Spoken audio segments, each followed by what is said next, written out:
Struggle with English. A new country. My name is Tin Yao, and I've been living in my new country for a little over 2 years now. I'm 9 years old, and I came here with my mom, dad, and little brother from Shanghai, China. It wasn't easy leaving behind my friends and all the things that I was familiar with. In fact, it was incredibly difficult.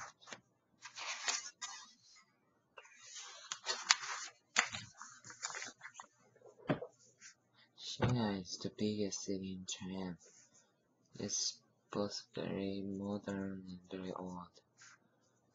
It has many small and ancient buildings.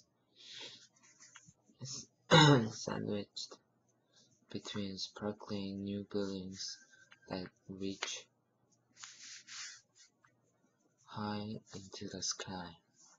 At night, they light up like giant Christmas trees. I love the busy streets with all the people scurrying here and there. I loved the smell of fresh cooked food prepared by the sidewalk food vendors. They were everywhere. It was a city full of interesting smells. It was a city of many sights and sounds. It was a city full of animation. It was exciting. I love my new country even so I still miss my friends. The games we used to play and the foods that I love to eat. I especially miss the salted dried plums.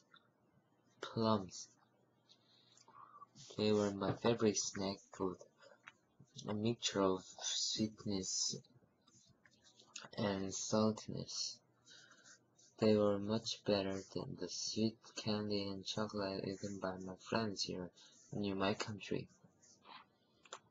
A new language, but what I don't like about my new country is learning a new language, especially English.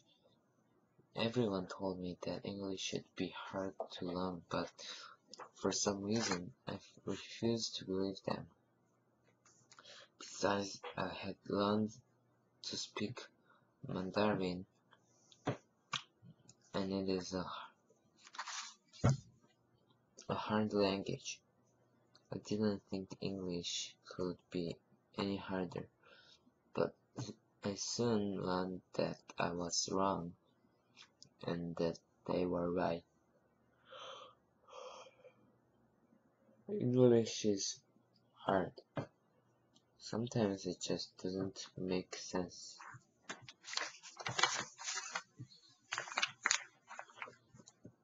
I can't imagine what it is like to live in a new land where everyone speaks a language you don't understand. I've yet to meet a single kid who speaks Mandarin. I wonder if dogs feel the same way when they were around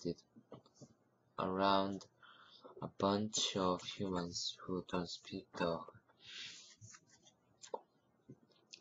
Over the 2 years, I have learned to understand most of the words my friends speak,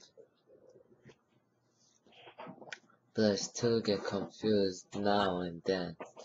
I'm trying very hard to learn to speak well, but my Chinese accent makes some words I say sound different. Most of my friends understand how difficult it is, and they try to help me pronounce the words correctly.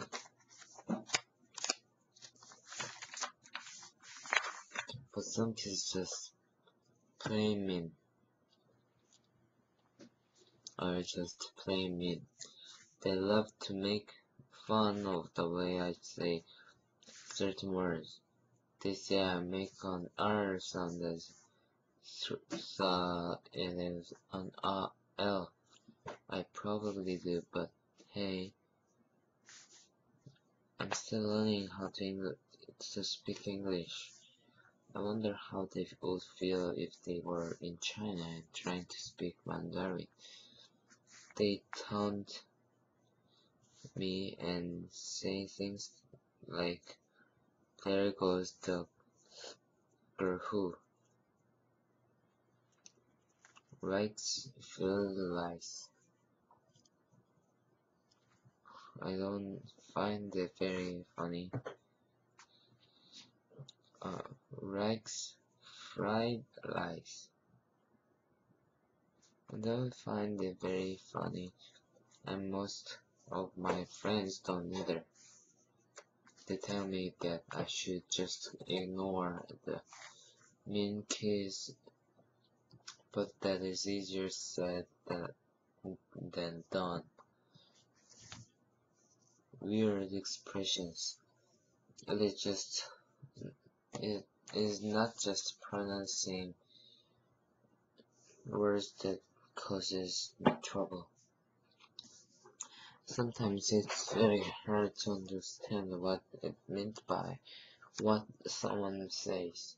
English has a lot of crazy expressions. My teacher, Miss Brickle, explained to me that these strange expressions are idioms. I thought that has to be a good word for them because idiom sounds like idiot. Only an idiot would make up idioms.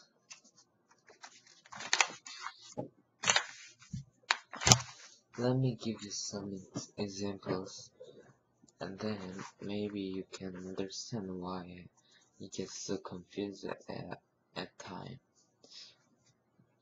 There was the time one of my friends told me that Tony Jackson was pulling the wool over my eyes, and that he was just pulling me on. Now, Tommy Jackson has never been very nice to me, but he has never pulled any wool over my eyes, nor has he ever put me on. Besides, how can you put someone on? You put clothes on, not people.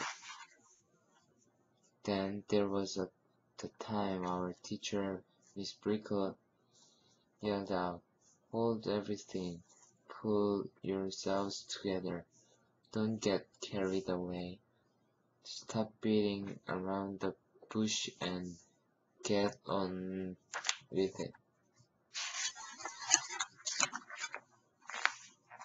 I didn't know what to do. I held onto my desk and books, but I couldn't hold everything.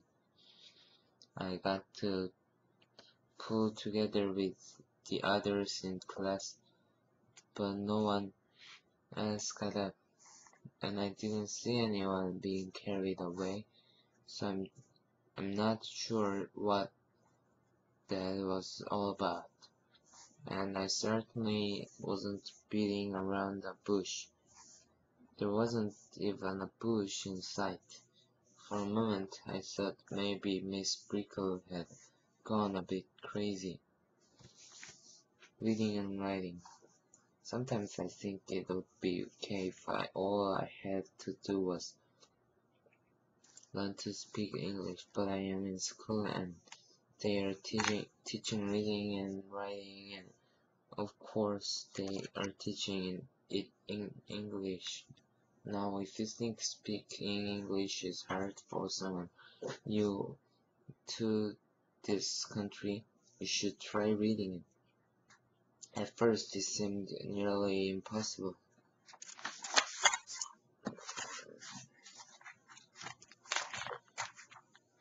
In English, one letter can make many different sounds. For example, take the letter C.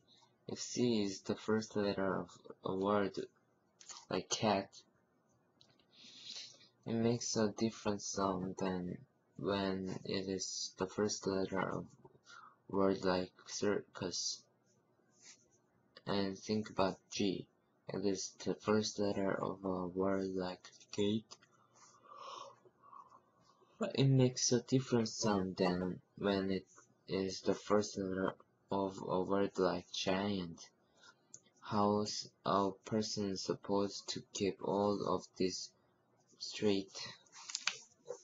For a long time, I would press pause every time I came to a word that starts with Z or G. I would try to figure out which pronunciation was right. In the beginning, I got it wrong as many times as I got it right.